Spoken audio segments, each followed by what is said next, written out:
Ted Harrison. Line, shape, and texture.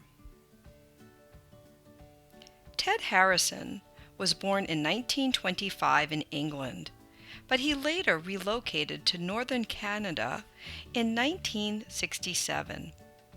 He was very inspired by his surroundings, and he decided to paint the landscapes of the Yukon.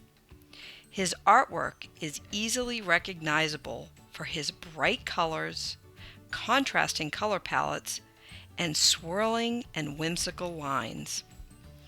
Harrison is also known for illustrating many children's books. So join me in the art room while we create our own Ted Harrison-inspired landscapes. Today's lesson is going to be a polar bear based on a Ted Harrison landscape. Your materials today will be a piece of white paper, markers, crayons, colored pencils, or watercolor paints. Any of those will be perfect for the lesson.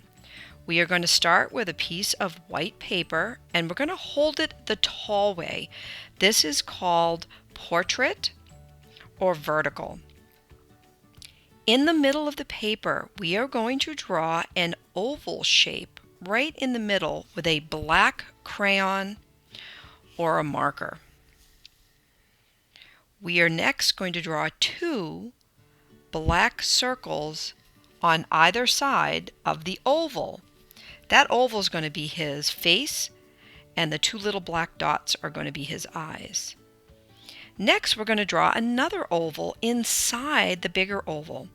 That's going to go side to side. We're going to make it kind of a flat oval.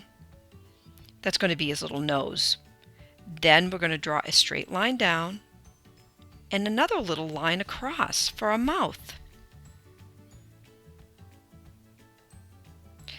Now we need to create the body for our polar bear. And it doesn't have to be perfect. Remember, polar bears are live animals. Not everything is perfectly symmetrical. So I'm going to start at the bottom of my paper and I'm going to be drawing an upside down U. I'm going to start and I'm going to bring my line up and around the eyes, and I'm going to come back down to the bottom of the paper. I have a little wave in mine because he's a furry little polar bear. Next, I'm going to make 2 more small upside down U's for his ears.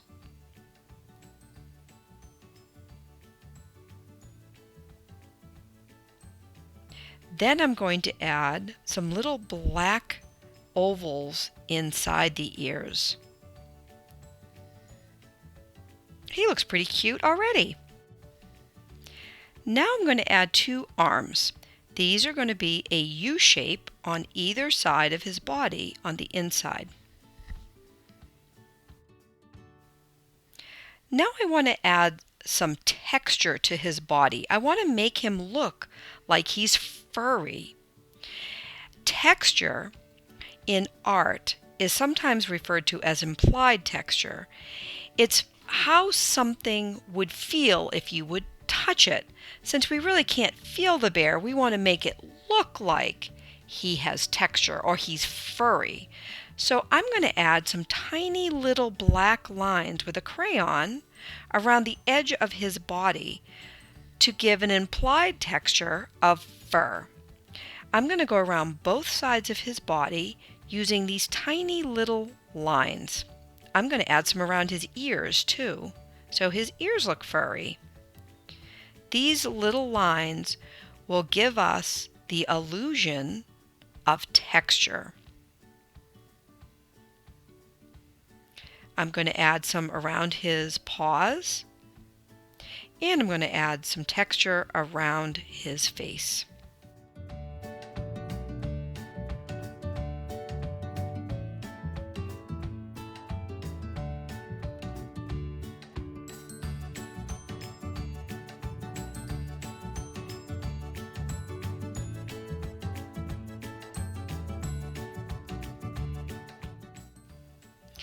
Now is the time we're going to add the landscape part to our bear picture.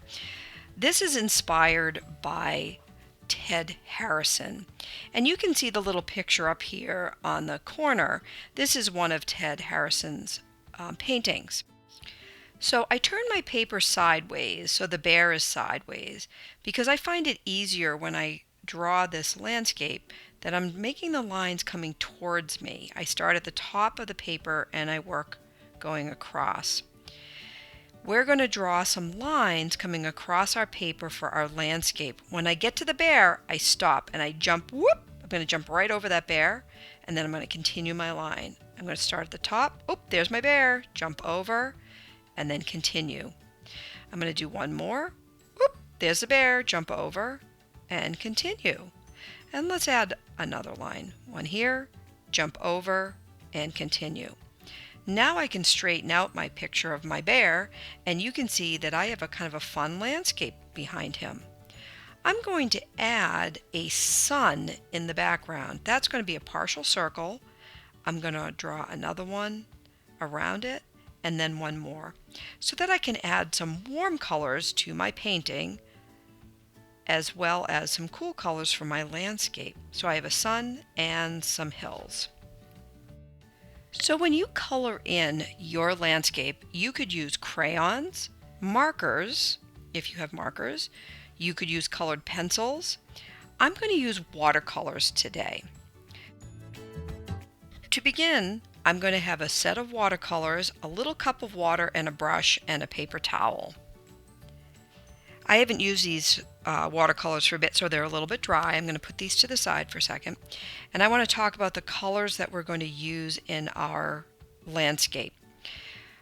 One of the things that Ted Harrison always did was he would integrate warm colors and cool colors in large shapes in his paintings.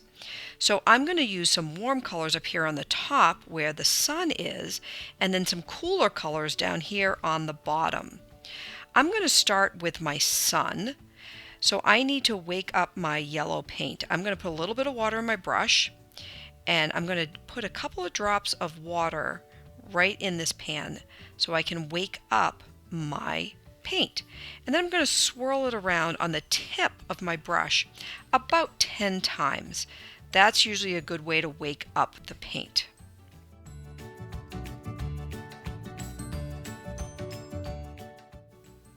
Once I have paint on my brush, I'm going to use the tip of the brush to gently outline my shape first.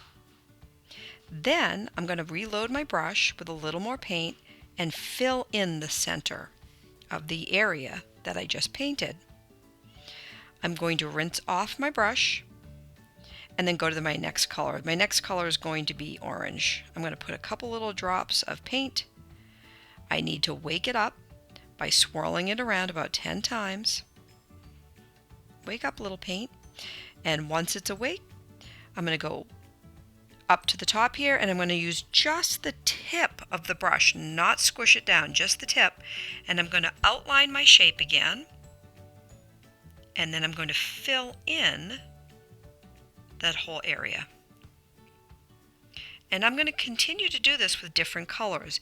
If you're using markers, you're going to outline your area and then color in with the marker. So I'm going to continue with some different warm colors.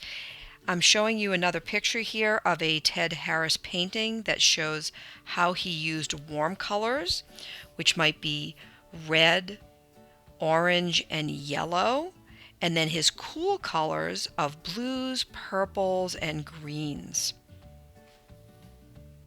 I'm going to continue to paint my landscape, being careful not to paint the bear because the bear wants to stay white. And when I paint, to be super careful, avoiding any parts of the white bear. I'm going to continue and speed up the video a little bit while you work on yours.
Hi friends, here's my little finished polar bear painting inspired by Ted Harrison.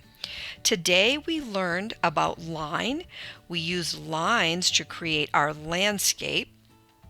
We also learned about shape when we created our little bear out of different shapes, and texture with our little black lines to create an implied texture of fur. I hope that you enjoyed this lesson. I can't wait to see you next time in the art room. Don't forget to share your work. Can't wait to see what you've done. Have a great week, everyone. See you next time in the art room. Bye.